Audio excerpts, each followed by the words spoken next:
I used to do horseback riding, and one of the I love horseback riding. What kind of horseback riding? I did just dressage, but I really want to learn Western. Okay, I only do Western. One time I was on the horse, and instructor, she was kind of weird, but They always are.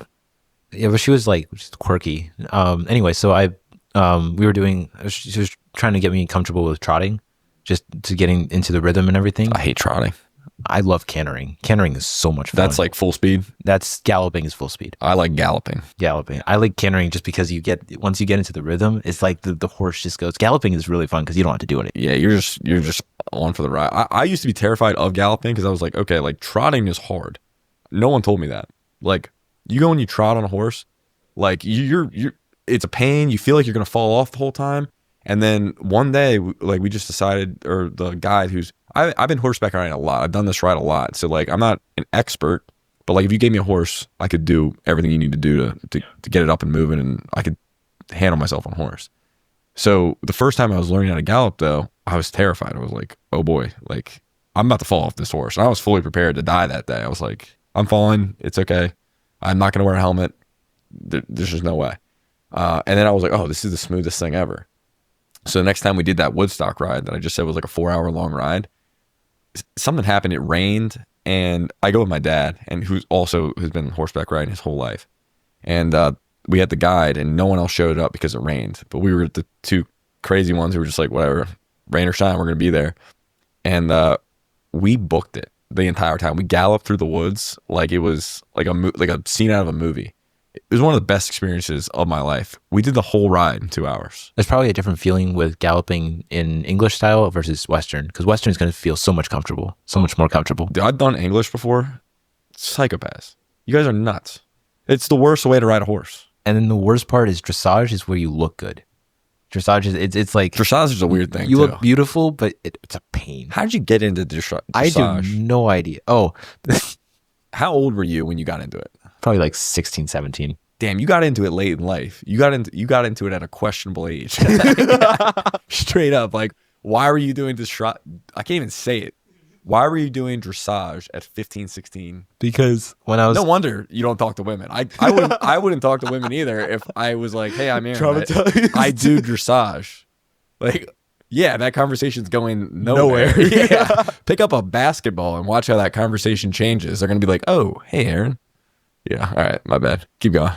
There's 3 types of... at least I'm aware of, there's only 3 types of English style riding. There's hunter, jumper, and dressage. Jumper is more jumping over stuff.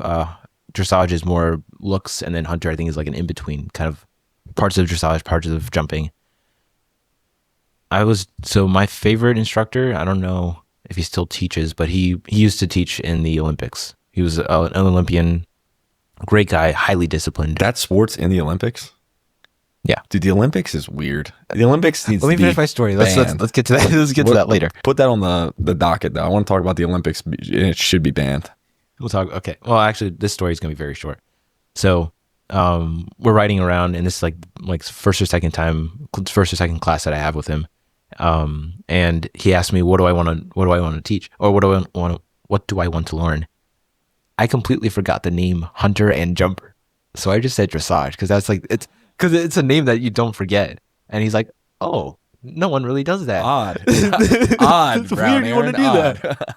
I'm sure it's really good. I'm sure there are a lot of benefits to it because it takes a lot of control to do that stuff. Like I'm joking about it, but I do have a respect for it because riding a horse, if you know how to ride a horse, like you can do like anything. Well, but it's like, it's hard enough just to ride a horse. To get it to dance for you, I mean, that's I wasn't that good. Yeah, but that's what the sport is. That's kind of what you're doing, right? Like you're trying to... There was this one person, she had this, I don't know if it was a stallion or a quarter horse. It was a big horse, maybe like 15, 16 hands. Black, beautiful, like muscular. Like you could, oh, easy boy, easy. A big, black, beautiful horse. Aaron, this is the problem when it comes to women. We need to take this vocabulary out. It's the only way you're going to find that beautiful broad that you're looking for. Anyway. But go on, you're riding Jay. Shout out to Jay, you big, beautiful black man. You better keep that in. I probably will. Okay. So it's her horse, and I was watching her.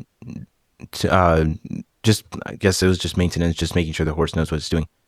The horse's neck was nice and curved. It was prancing about. It was like so much control, and she wasn't moving a muscle.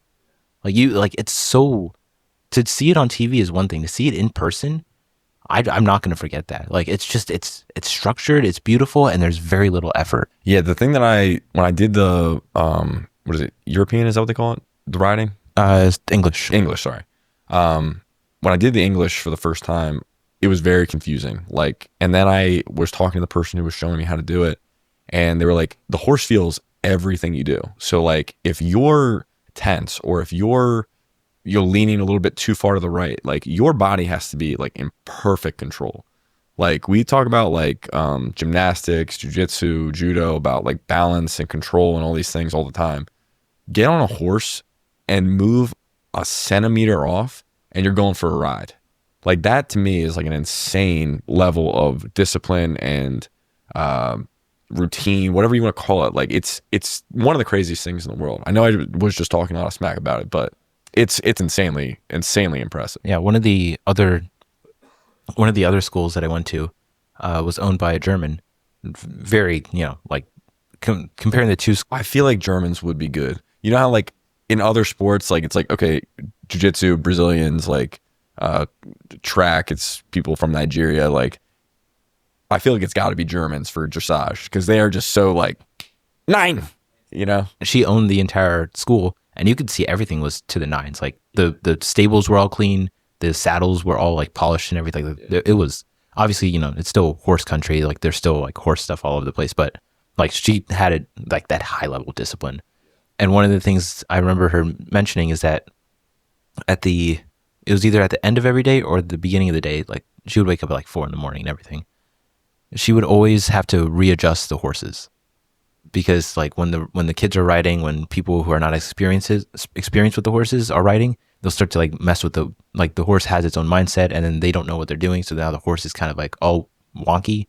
So she would have to go back on the horse, fix it, make sure it gets it back in shape. And then, and it's like, that's crazy. Yeah. And it's like the subtle little small things, but it's like the professional knows what is wrong with the horse more than the horse knows what it's doing wrong. But then the horse is also like a 1-ton piece of meat. Dude, I mean, honestly, like people make fun of like horse people all the time. And like you hear a story like that though, and like see the dedication and the things that goes into that. And like the amount of discipline that it took to get to that point where you have to get back on the horse and fix its brain. Like it's the closest thing to this world that we have to like the Avatar like connection. You know what I'm talking about? When like the weird like tail thing that they did. Like if I was doing that all the time, I'd be a little bit weird too. I'd be like, normal life bores me.